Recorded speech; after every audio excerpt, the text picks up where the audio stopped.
Hello friends, welcome to this channel stock market info. तो चलिए friends, बहुत सारी इंपॉर्टेंट अपडेट्स को कवर करेंगे।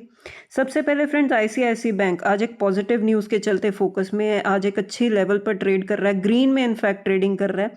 जैसे कि बोर्ड ने फ्रेंड्स अप्रूवल दे दी है किस चीज़ के लिए, $5 बिलियन ओवरसीज बोरोइंग के लिए।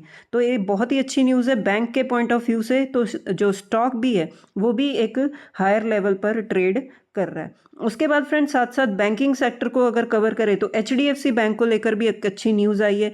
शेयर भी एक अच्छी तेज़ी के साथ ट्रेड कर रहा है, क्योंकि फ्रेंड्स बैंक ने जो रेज किया है $1.75 बिलियन तक का थ्रू ओवरसीज बॉन्ड्स, तो फंड रेजिंग हुई है। दूसरी तरफ आईसीआईसी बैंक ने भी फंड्स के रिलेटेड डिसीजन लिए। तो दोनों ही बैंक्स फ्रेंड्स एक अच्छे ग्रीन में ट्रेड कर रहे हैं। इसका इम्पैक्ट क्या होता है फ्रेंड्स, जैसे कि दोनों ही बैंक्स जो एक अच्छी वेटेज जो होल्ड करते हैं निफ्टी बैंक में भी, एंड इवेंचुअली इनका इम्पैक्ट हम देखेंगे कि निफ्टी 50 इंडेक्स पर भी आ ही जाता है। तो दोनों ही अच्छे स्ट्रॉन्ग बैंक्स हैं, एक अच्छी खासी वेटेज है इनकी इंडेक्स पे। तो वही इम्पैक्ट हम देख रहे हैं कि आज जो इंडेक्स भी है निफ्टी 50 एक अच्छे लेवल पर ट्रेड कर रहा है। उसके बाद फ्रेंड्स, इंपॉर्टेंट न्यूज़ है गुड लक इंडिया को लेकर। अगर आपको इसका मैं 5 दिन का चार्ट पैटर्न दिखाऊं तो आपको चार्ट ना ऐसे दिखेगा जैसे कि कोई गड़बड़ हुई है, मतलब शेयर में। मतलब 1500 के आसपास जो है शेयर ट्रेड कर रहा था, अचानक से ऐसा क्या हो गया कि गिरावट आ गई। मतलब 1000 करोड़ के आसपास की कंपनी है, तो हुआ कुछ नहीं है फ्रेंड्स। बोनस की एडजस्टमेंट हुई है, कंपनी ने अनाउंस किया था बोनस, तो वो एडजस्टमेंट बोनस की होती हुई दिख रही है हमें शेयर में। तो तभी हम देख रहे हैं कि शेयर में ऐसा, ये धीरे धीरे फ्रेंड्स, ये जो चार्ट पैटर्न आप देखोगे तो धीरे धीरे एडजस्ट हो जाएगा। वैसे कोई गड़बड़ नहीं है कंपनी में। उसके बाद फ्रेंड्स, अर्बन कंपनी भी फोकस में एक अच्छे लेवल पर एक अच्छी तेजी के साथ ट्रेड कर रही है, क्योंकि फ्रेंड्स यूबीएस ने इनको बाय की रेटिंग दी है, मतलब अपसाइड के टारगेट्स दिए हैं। जैसे कि फ्रेंड्स, अगर आप एटर्नल यानी कि जोमेटो को ट्रैक करते हो तो जोमेटो के दिन पता है फ्रेंड्स कब बदले थे, जब इन्होंने ब्लिंकिट को एक्वायर किया था। तो जोमेटो पहले तो मतलब लॉस में ही जो है ट्रेड कर रही थी, लॉस में थी बिजनेस उसका पूरा। लेकिन जब इन्होंने ब्लिंकिट एक्वायर किया तब भी मार्केट को ये डिसीजन पसंद नहीं आया और शेयर में एक गिरावट आ गई। लेकिन धीरे धीरे ब्लिंकिट ने एक रिवाइवल दिया, एक टर्न अराउंड था फ्रेंड्स एटर्नल के लिए ब्लिंकिट की एक्विजिशन। वही फ्रेंड्स अर्बन कंपनी के साथ होता दिख रहा है। जैसे कि ये होम सर्विसेज प्रोवाइड करने वाली कंपनी है, तो कंपनी को ऐसा लगता है कि ये जो सेगमेंट है ये बहुत ही ज़्यादा ग्रोथ लेकर आएगी कंपनी में, क्योंकि ये जो ऑनलाइन होम सर्विसेज प्लेटफॉर्म है इसके पास फ्रेंड्स, इसके रिलेटेड इनके पास 84 लाख यूज़र्स हैं और 59,000 सर्विस प्रोवाइडर्स हैं।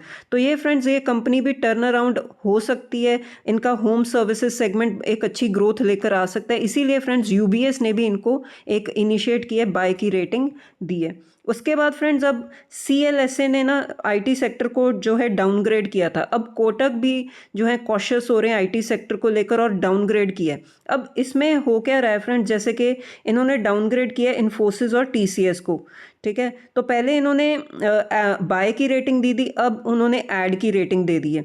ऐसे ही एलटीएम को उन्होंने सेल की रेटिंग दे दी है, पहले रिड्यूस की थी। तो ये चीज़ें क्या हो रही हैं फ्रेंड्स, पहले आईटी सेक्टर में हमने देखा एक अच्छी तेज़ी बनी, रिवाइवल आया, क्योंकि बहुत ही ज़्यादा बीटन डाउन सेक्टर था, ओवरसोल्ड कैटेगरी में चल रहा था। धीरे धीरे उसमें बाइंग आई, क्योंकि एआई को लेकर जो है ग्लोबल लेवल पर प्रॉफिट बुकिंग चल रही थी, क्रैश आ रहा था, तो उसका डायरेक्टली बेनिफिट हमें हमारे आईटी सेक्टर को मिला। जैसे कि हमारा आईटी सेक्टर जो है एंटी एआई अप्रोच के बेसिस पर ट्रेड करता है। लेकिन अब जितना जो है हमने देखा है ग्रोथ या रिवाइवल हो चुकी है। अब फ्रेंड्स, जो हमारा आईटी सेक्टर है जो पहले अट्रैक्टिव पोजीशन पर था, अब वो बैलेंस्ड पोजीशन पर आ चुका है एक इतनी तेजी के बाद। तो अब थोड़ा सा आईटी सेक्टर को लेकर ब्रोकरेज फर्म्स थोड़ी सी कॉशियस हैं, इसीलिए उन्होंने डाउनग्रेड की रेटिंग दे दी है। तो इन्वेस्टर पॉइंट ऑफ व्यू से फ्रेंड्स, अगर आप भी आईटी सेक्टर को ट्रैक करते हो तो अब इस लेवल पर आईटी सेक्टर की आगे की जो डायरेक्शन क्या होगी उस पर ध्यान रखना पड़ेगा। उसके बाद फ्रेंड्स, डेटा पैटर्न्स भी फोकस में, इनको मिला है ऑर्डर।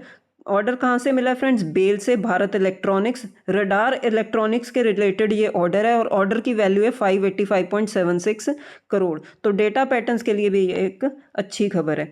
नेटवर्क टेक्नोलॉजीज भी फ्रेंड्स काफ़ी टाइम से एक अच्छी तेज़ी के साथ ट्रेड कर रहा है। कंपनी ने रेज किए हैं friends funds through QIP 1200 crore का। तो फंड रेजिंग कंपनीज के लिए बहुत ही इंपॉर्टेंट होती है, और fund raising friends network technologies के लिए बहुत ही ज़्यादा इंपॉर्टेंट इसीलिए फ्रेंड्स क्योंकि ये ग्रोइंग सेगमेंट में काम कर रहे हैं। हैं, जैसे कि डेटा सेंटर एआई, इनके टाइप्स भी हैं एनवीडिया के साथ, तो तभी जो कंपनी में एक अच्छी तेज़ी बनी हुई है। फंड रेजिंग मतलब कि कंपनी आने वाले टाइम में और भी ज़्यादा ग्रोथ पैरामीटर्स को देख रही है, तो एक अच्छी तेज़ी के साथ कंपनी भी ट्रेड कर रही है।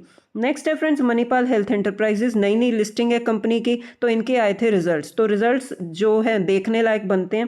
प्रॉफिट में फ्रेंड्स गिरावट आई है 7.5% की, लेकिन रेवेन्यू में टॉप लाइन में 38% की ग्रोथ है। तो मिक्स सेट ऑफ नंबर्स हैं, लेकिन शेयर में एक गिरावट बनी हुई है।